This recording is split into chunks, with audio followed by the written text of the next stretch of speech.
What's going on, everyone? So Digging Deeper is finally back, and before Rally to War actually comes out, I wanted to try and break down each color and bring some of their strongest attributes to you, and maybe also analyze what some of their weaknesses could be, and also see what colors they pair well with.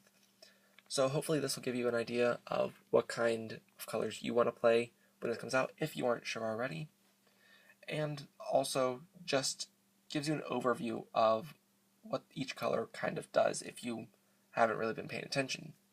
So I figured we go in the order that they are listed in the set, so that'll be yellow, green, blue, red, and then black. And we'll be having one a day from Saturday through Wednesday, provided I get them all recorded, which I should. But yeah, jump down in the comments below, let me know what color you're most looking forward to. So, starting off with yellow. Yellow has a lot of really strong defensive creatures that just kind of, I feel like they put a lot of presence on the board. And like Sunskill Dragon, who we've seen his actual effect, it was revealed, and but this is the one from the demo deck. And he's just a really strong card. I mean, he has 8 endurance when he's Drago Crossed, and he does get to stand himself when he attacks, if he attacks the Drago Shield. But then we also got stuff like Angelica and Sunscale Swordsman, and I feel like Angelica is just way too powerful. Just being able to technically Drago Cross all of your creatures.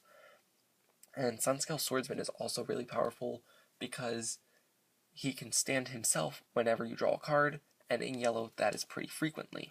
Now there's only a few that let you do it in battle, and Sunscale Dragon is one of those.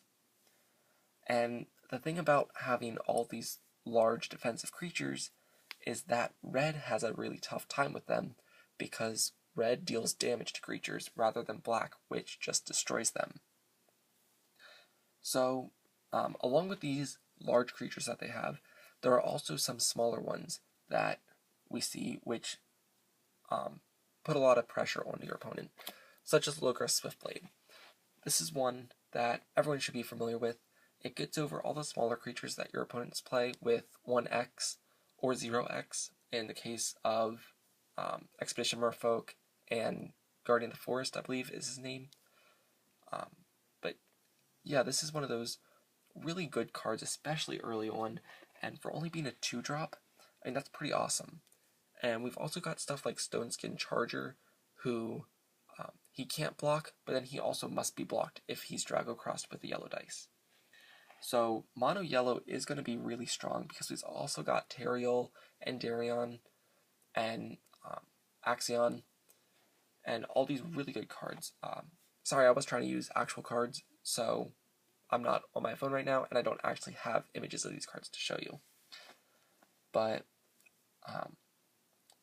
along with that, they have both the defensiveness and the offensiveness, which works really well together as a whole. I mean, this deck does cover all of its bases, and then it also replenishes your hand with cards like Bountiful Angel or Elegant Fencer, which we've seen from the trial decks now. And then Sanctuary Enforcer is also a really good example, where you get to draw 2 and discard 1, and just provides you with a lot of advantage to kind of outlast your opponent, I guess, because I have been seeing that it is pretty frequent for you to play down to like 1 or 2 cards, but with stuff like this, you'll be able to replenish those and actually have more stuff to play. And then on top of that, there are some pretty powerful spells, such as All Things Blessing, which in a mono yellow deck, you'll be able to trigger both of those effects simply from having 3 banners and 3 dice.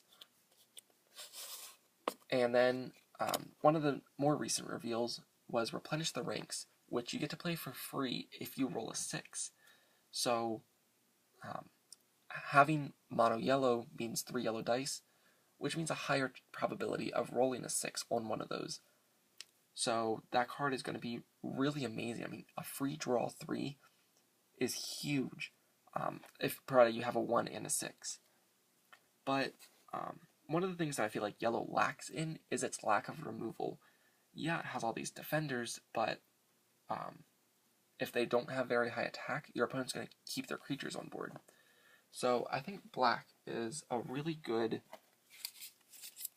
color to pair with yellow, simply because of the fact that black does a lot of removal.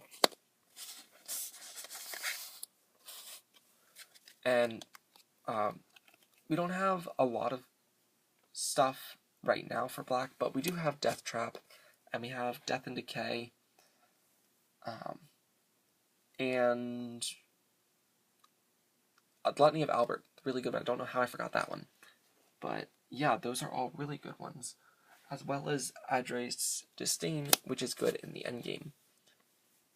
So, pairing yellow with black will provide a lot of extra utility, if you want to call it that, because you're going to have that removal as well as that pressure from your creatures. As for black creatures, I don't know if that'll be as relevant. I think yellow mostly just needs their spells. So, I mean, you could throw in a few creatures like Wandering Aberration. It's a good one that boosts itself up to 3 for only 1. But I feel like you don't want to overload on the black. I feel like it's just there as an option. But then another color that I think also goes really well with yellow is blue. So, I mean, that's one of the decks that I'm leaning towards, is a double yellow-blue deck, simply because of all the defense that it adds. I mean, then you can play your more aggressive yellow cards. You wouldn't need as much defense there, because blue provides a lot of defense in terms of stuff like the Keeper, which is one of the best defenders in my opinion. But also the spells add a lot of defense, stopping your opponent's attacks, with stuff like EMP and All Guns Blazing, which trigger during the battle phase, if you want to call it. I'm not sure what exactly that's called.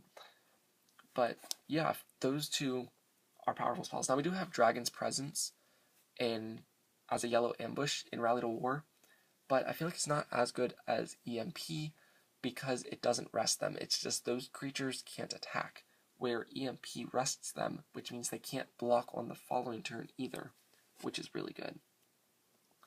But then there's also a lot of blue creatures that can support a double yellow deck, like Merchant of Scrolls.